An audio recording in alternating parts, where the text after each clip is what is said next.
وَإِذَا حَلَلْتُمْ فَاصْطَادُوا۔ یہ جو جملہ ہے یہ مربوط ہے پچھلی آیت میں ایک بات ذکر کی تھی اللہ تعالیٰ نے کہ غیر محلی الصید، یہ جو آپ کو حلال ہم نے جانور بتائے ہیں بہیمۃ الانعام، اور اس میں شرط لگائی تھی کہ احرام کی حالت میں آپ نے شکار نہیں کرنا، اس سے چھوٹ دی جا رہی ہے اس آیت میں اس جملے کے ذریعے کیا؟ وَإِذَا حَلَلْتُمْ فَاصْطَادُوا، جب آپ محل ہو جائیں۔ یعنی اللہ تعالیٰ نے یہ بہت عجیب سی کیسے جملے، ایک بات پچھلی آیت میں ادھوری سی کی ہے، اب اس کا کچھ حصہ اس میں ڈال دیا۔ پچھلی آیت دیکھیں نا، پچھلی آیت میں کہا تھا غیر محلی الصید، کہ آپ کو احلت لکم بہیمۃ الانعام الا ما یتلی علیکم غیر محلی الصید وانتم حرم، آپ احرام کی حالت میں، اور اسی احرام کی حالت کے ساتھ ہی اللہ تعالیٰ نے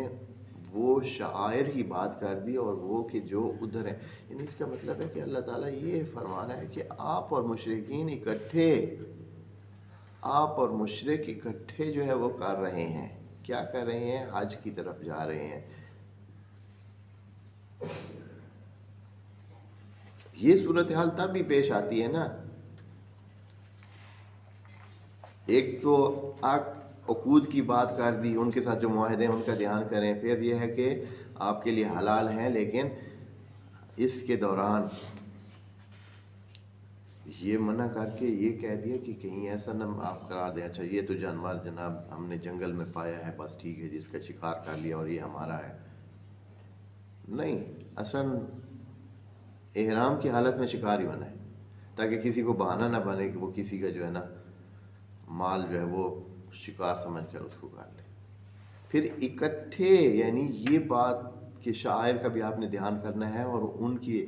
یعنی ان کے بھی جو جانور ہیں ان کا بھی دھیان، اس کا مطلب ہے کہ یہ سارے اکٹھے کہیں جا رہے ہیں، سارے اکٹھے مکہ کی طرف جا رہے ہیں، یعنی اکٹھے یہ لوگ